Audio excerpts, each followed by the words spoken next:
4.5 years. Mayor, did it not change because So- No, that's the original ordinance. It has never been changed. It has never been changed. And let me It's tell you, never been it changed. has never been changed. That's the original ordinance that was put in place in 2021. It has never been changed. And let me clarify something else. Yes, ma'am. Whenever you were cited at the BP station, Yes. it's because you had already set up there for 21 days. After 21 days was when you started getting cited. And you were upset because you felt like because it rained, you were entitled to those 21 days. But we continued to let you be there for 21 days before you were cited. So, and we didn't change anything because of you. And if you remember, there were times that you came in complaining to the mayor, and the mayor was gracious enough to you to give you extra days outside of the ordinance to set up. Do you remember that? No, I don't. Yes. That's not totally, Yeah. that's not totally correct. That Well, is correct. That's not totally correct. Sheriff, we cannot litigate this tonight. This is not anything we're gonna get a decision on The tonight. 21 days, Mayor, well, what she's saying about the 21 days is including the 21 days I want to set up and then I want it to break down. You know how I feel a lot better if you just tell me that Chef Tally's barbecue is not wanted in Mount Sterling. I would feel better that way than trying to do it another way. Chef, we have an ordinance in place. We have an ordinance in place, and we just expect everybody to follow the rules of that ordinance. You do not like that ordinance, and that's fine, and the council has heard you tonight. If they wish to make a decision to that ordinance, they have the opportunity to do so. But that is not done tonight. That is done over a series of meetings. So you have stated your objection to the 7 days. The council's been very gracious to hear that, and if they wish to move forward with the change, then certainly they can take what you have said under consideration. And how likely is that, Mayor? That's up to the council. But it's not anything we're gonna do tonight, So it's Chef. nothing we can And do Chef- tonight by asking the council while Chef, they're here? let me also say this, we have been very accommodating. We ask everyone to speak for 5 minutes, and you have now taken up Too much 20 time, right? minutes. Yeah. because we are gracious and we have extended that courtesy to you. But this is 20 minutes into it and we're not changing anything tonight. Okay. Okay, thank you for your comments. You have a copy of the ordinance and we can continue that conversation. Would somebody be notified me of anything, or do I have to wait another month to come back and ask again or talk to you again about this? The council members all have their contact information on our website. If you wish to contact any of those No, that's what members, I'm you asking, have an man. opportunity. From when I walk out the door, where is the communication? Do I need to engage it, or is someone here gonna reach out to me, is what I'm asking you. If you can get a council member to support the changes you're wanting to make, then certainly they can do so, and they can sponsor Well, those how do I do that? changes. The question again is, All of their contact information is on our website, and you can reach out to any of the council members here. okay, what's a reasonable amount of time do I need to reach out to the council? You can walk right out and send an email tonight.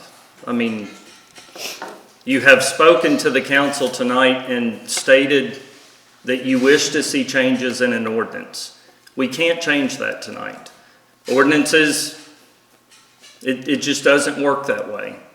Now, they can take, if you want to provide them more information, and then if they want to decide they want to move forward with changes, they can certainly do so. And Yeah, bring them back before this body If to make somebody in those the council changes. wouldn't mind to write this information down, I would appreciate it. Well, sure, you're welcome to leave your contact information. Okay, my phone number is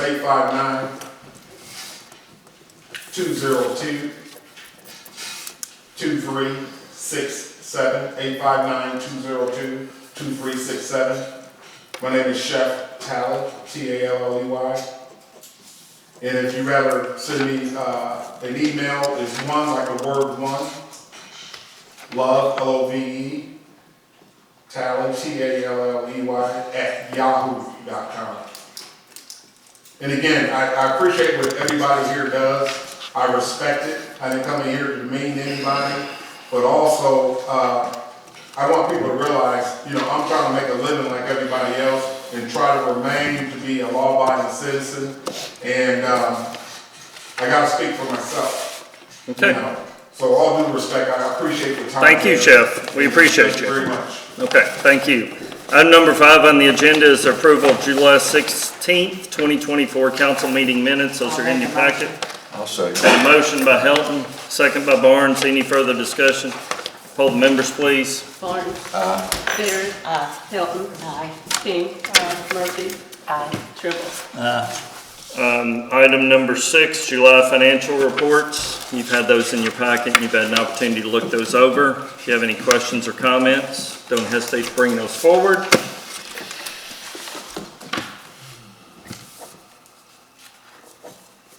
Item number 7 is department head committee reports. So we'll begin with Chief Terry Landrum. Chief, good evening. Hi, Chief. Nice to see a smile. There's the mayor ripping us. Chief's always in a good mood. We've hired 3 officers. We're a full complement for the first time. We got Michael O'Donnell, who was a local guy. Thomas Wilson, he was a officer from Menifee County. We got Justin Carter from Morehead State University. He also had experience in Menifee. We've got 3 Dodge Durangos in. We're still waiting on lights and radios. This past month, we had 605 calls. Last month, we had 566, so we've been busy. We got 24 calls to check on the welfare. The individual, we did 108 traffic stops. We had 25 suspicious noise, person, vehicles, or threatening calls. We had 9 shoplifting, which is good for us. 1 robbery. 28 just questions to know what to talk to the police. They'll call you for information on anything. 9 parking violations, 32 accidents, 26 of them were uninjured. 4 of them were hit and run. We had 3 internet frauds, which we're pretty steady on that. 6 funeral escorts, 17 domestic violence, or disorderly conduct, 14 domestic violence, which is kind of high. We cleared the lot 10 times. We're getting a lot of complaints over on the mound, pickleball courts. The kids drinking and hanging around up there late at night, throwing a lot of trash out. So we had a lot of complaints up there. We had 3 burglaries and 49 alarms. The alarms wearing seconds.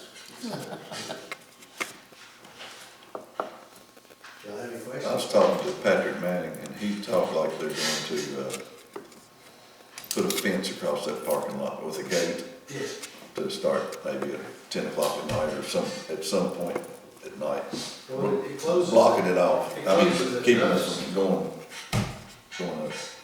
getting into the parking lot anyway. Close at dusk, it's easy to put a gate there, keep them out. They won't keep them trying to park somewhere else, and climb across the gate, Yeah. too bad for them checking. But, it's become an issue, but it's kept them off the Walmart lot. the Kroger lot. They're just gonna push them somewhere else. Yeah, and the Freedom Church lot, we run them from one to the other. Yeah, they'll get up, take some big boy, drive it up and drive through yards, and all kinds of stuff. Just kind of vandals. When they get out to drink and have a good time. Okay. Thank you, Chief. Good job. We were all done. Director of Public Works, Nathan Boston. Good evening, you all. Hey, Nathan. Last couple of weeks, we've been going around and trimming trees for the school buses, so I don't know if y'all see this. I'll piggyback the fire department's here, but I want to give them a shout out. So we take all the brush down to the black side, and they did a big control burn for us, so we didn't have to call it. That was nice of them. We repaired the storm drain on east side out here by the athletic club. A big hole in it, we don't want to waste all in the court there. And we repaired the section of the sidewalk over here by Fountain Park with a tree and tore it. Got in Hingston twice, got 3 mattresses out there on my penny, and had to go out on Coff Road and dig out some trash and debris out in that creek. Been working at the police department running some cables for their camera system. Had 6 signs destroyed over this past month. 2 barricades. But other than that, We're living the dream. Were there the barricades that I had changed? No, there was one at Farmer's Market, somebody hit, and then somebody run through one on High Street that the water company had already fixed. And you made the Dakota full-time, is that correct? Yeah, Dakota. Yeah, Huntley, yeah, Huntley, that's a good one, He's doing well. We're running, yes. till we run. Thank you, Nathan. Building Inspector Bob Bliss. Hello, everybody. Hey, Bob. Okay, once again, we're doing Board of Adjustment meeting, there's no action for the agenda. Our planning to, I'm sorry, what? That's what it says. Oh, sorry, I coughed. That's fine. What? I coughed, I'm sorry. The planning and zoning to approve a new express oil change, and we have Indian Mountain in front of those. We spent quite a bit of discussion on the 5-mile jurisdiction for the planning and zoning commission. Maybe some changes to that coming up soon. Phoenix Hill, we've got 4 houses almost completed. We issued 3 more permits today, and we issued two permits today for solar. Any questions? Good, thank you, Bob. Code Enforcement Officer, Stephen Tuttle. This month I was a little behind because the first week of this month I was on a vacation out of the country, so I enjoyed every minute of it too. And you deserve it. But yeah, And you deserve it. well, it's been like 5 years since I got to take one, but anyway, I did manage to send out about 17 letters so far, and a little bit of update on court day. We've got 125 spaces sold and promised out, so maybe 60 or 70 left that people rent that we'll get on to, and so we're heading over into lot 3 and starting that road, going up and back. So things are looking good, we're on schedule, maybe a little bit ahead for court day. The code enforcement meeting that we had this month was on the 15th, which was a week later since I was gone. But we did bring before some of the owners on Montgomery, which was a very good and positive meeting. Many of them are starting to work on their houses, as you may have noticed if you drove over there. So we're going to start seeing some progress on that corner and through that left side pretty soon. So that was a positive aspect of that meeting. But other than that, that's about all I have. Does anybody have any questions? Okay, thanks, Stephen. Jeanette, you have anything for council? I don't have anything. Okay. And then just got your sheet here. Year's moving right along. Knocking those events off one by one. Next, of course, Farmers Market will continue through October, and then we've got the granddaddy of all festivals coming, Court Day, at us like a freight train. I think we've got about 4 or 5 other events sandwiched in between now and then, so it's a busy time for the city. Just some updates on projects. The Mount Storing Water and Sewer East High Street project. If you've not seen that, that project is in full swing there. They're working on sewer lines now. They'll get to a point where they finish up for the year, and then they'll begin the water lines along that stretch, that 2-block area there, and that'll commence in the spring. So basically everything they're doing on Main Street, they're doing up here on High Street now. TAP 3 sidewalks, same story it's been for the last several months. We're waiting on the state to give us approval to move forward with our downtown sidewalk project. And senior center project, the fiscal court has been discussing that. That's still, as of now, moving forward on City Lot 3. That project has been delayed due to some architectural and engineering assessments and decisions that need to be made, but that project is still moving forward at this time. The last thing I just wanted to note, besides the staffing report, we are fully staffed. It feels good to be fully staffed. It feels good that our police have backup when they're out there. But we've hired 3 great officers the last month. The officers that we have in place have been doing a tremendous job. Can't thank them enough. And then Public Works, we took one young man from seasonal And he was doing such a great job. The minute he turned 18, we converted him over to full-time. So Dakota Hunley has been a great addition. So we're in good shape right now as a city, and hopefully we can keep those personnel in place. The last thing I wanted to add, 1 year later, you remember we had a lot of discussions about a criminal nuisance ordinance in here? We forgot about it because it's worked so well. So I just wanted to do a follow-up 1 year later and say thank you to every single one of you in here. This ordinance has worked. It's given the city a tool to be able to deal with property owners, landlords, and to make sure that we can solve situations, get around the table and solve situations. We've only had to bring a couple, 2, 3 property owners before the code enforcement board. And I don't think we've fined anybody. We've not fined anybody yet. Nobody's been thrown out of their houses. All the stories that everybody was worried were gonna happen, that's not happened. But what has happened is this ordinance has allowed us to solve problems within the city. I've got a tracking sheet that every 2 weeks I go in and go through every 911 call. There's 216 entries on that sheet. And, you know, we're keeping a good eye on things. And when we see that there's issues or concerns, we give a call to a property owner and it's working. It's getting fixed. So I just want to say thank you all. 1 year later, that ordinance has worked exactly the way we had hoped it would This is work. a perfect example of how we make difficult decisions, and we find out that we did the right thing. It worked, absolutely. It's not And- easy. And for the citizens that were experiencing some problems on their block, this has really helped them out, so. Good. So thank you all. All right, next, item number 8. We had Frontier Housing on deck. So Tom Manning Beaven was not able to make it tonight, but Todd Barhorst is here. So Todd, we'll go ahead and turn this over to you, and you have handouts for everybody?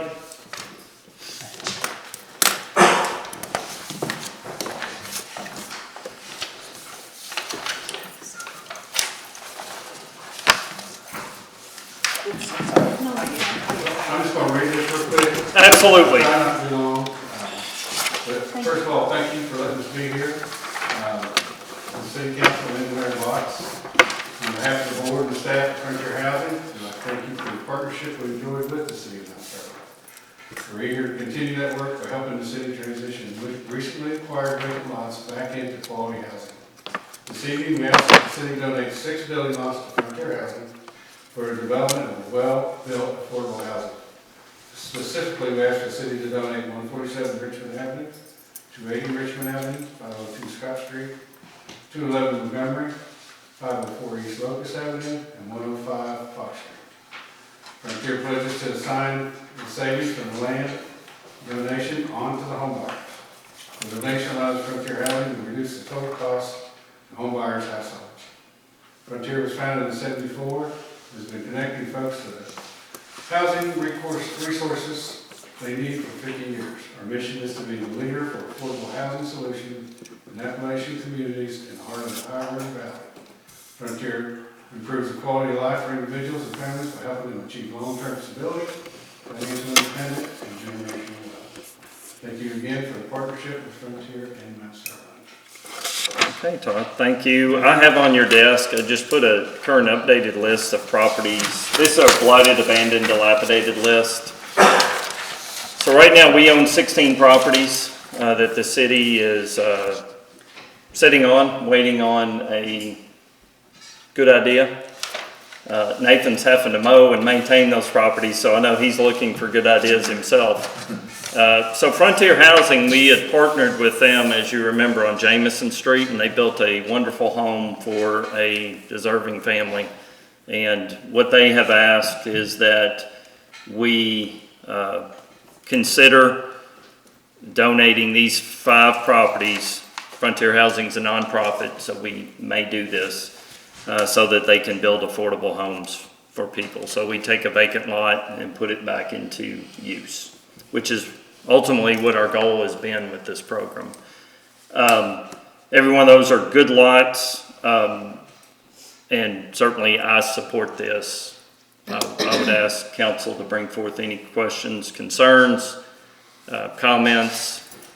What we would be looking for tonight, and Todd, you all could appreciate this, we wouldn't just surplus tonight, but we would agree, if council is agreeable, to move into agreement to work with you to donate property so that you can continue building houses here. We have several in the pipeline. That's one email Sterling. I told the mayor we had a rental house. We had 100 applicants for the rental house. And it's an amazing place. We plan on doing some spec buildings along with our clients as they come through. So. Todd, is there a time frame what's your time frame looking like moving forward? I know that you've got some funding that you're needing to spend, correct? That's right. Some of this funding goes through the Federal Home Loan Bank and all that, and I'm not sorry, I don't understand about funding. I build the houses, so, but yeah, so it's something we want to get done in the next couple of years is get this completed. Okay. So, any questions from council? I guess the motion would be a motion to, were you jotting any of that down? Read me what you were jotting down. Approval for mayor to move forward and work with Frontier Housing to develop To develop and plans and coordinate, coordinate actions. develop for- plans and coordinate actions for building five five houses on city homes on lots. city-owned lots. Yeah. So these are the addresses where they're going to come in and build on. That are the ones that they are requesting we donate. Those are the best lots for building right now. The 105 Fox Street probably won't be a house, it'll be more of a way back over to the 504 East Locust. Yeah, Catrice, you may know that one better than anyone, because that's on your street or going toward your home. But 105 Fox would go into the back of 504 East Locust. So 504 East Locust is a nice lot. Yes. That would allow a driveway into the back of that property. Okay. Because you can't build on that 105, it's too narrow. So you continue to own the home, the Frontier, or the? No, we turned these into homeowner. It's homeowner, okay. Yes. Think Matty Lee, except we're doing it in 5 different locations. It's not on one city block, it's 5 new homes on different locations through the city. And our only contribution would be the land itself. We don't have to fund it in any other way.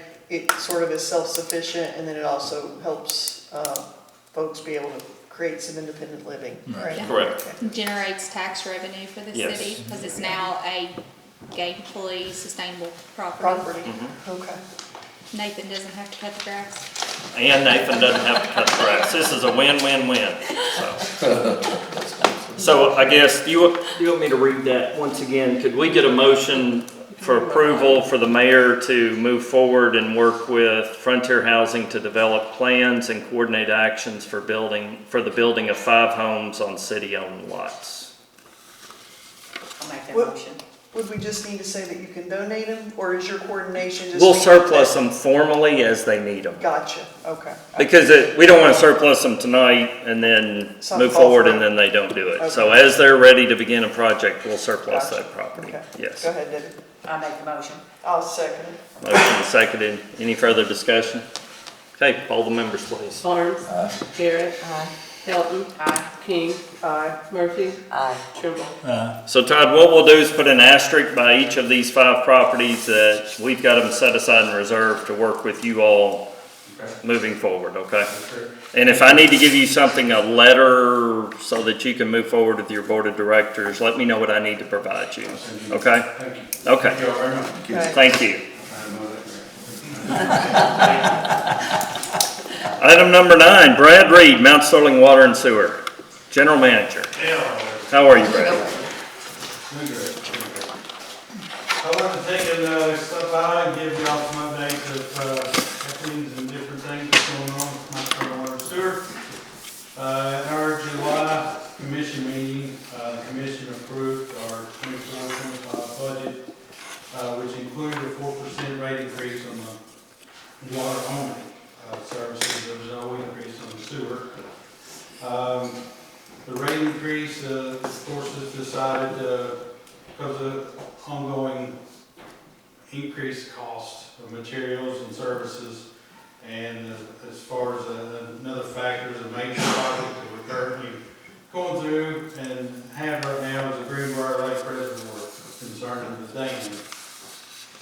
The rate increase will be a two-tiered increase, which means the commission decided to have a 2% increase on the first 748 gallons of usage, and then 4% on the remaining usage.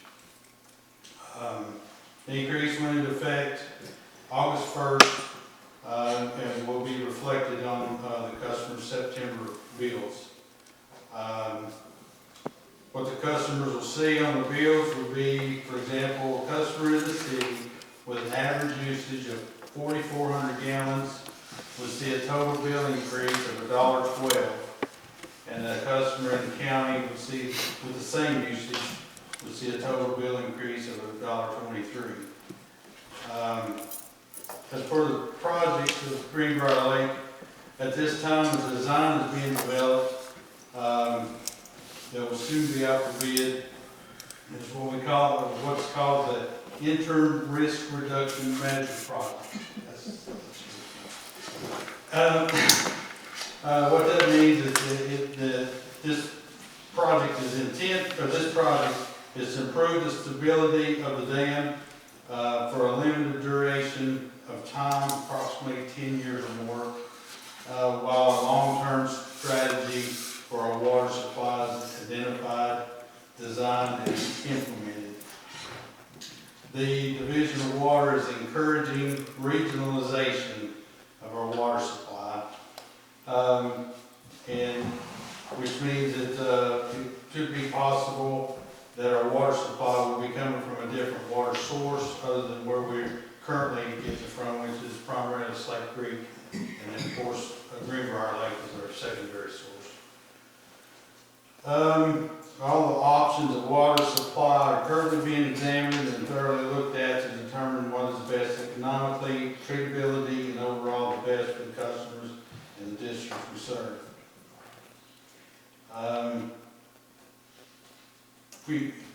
A few things of what the project would be doing. They're going to be removing the material from the slide area that's on the face of the dam, removing that and replacing it with filter layers and stone backfill. They're going to notch the spillway to allow the pool level to, from a current level of current elevation of 814 elevation. I don't know how It's above sea level. But it will be increased to 818 for a new pool level, which will then we would have a capacity of roughly 686 million gallons of water in the Greenbrier. They're going to lower the crest, the top of the dam, approximately 2 feet. That's the walking part of it, and then the sheet pile wall will be cut. Sheet pile wall will be cut down to that flushes that surface. And that's just a few of the things that they will be working on.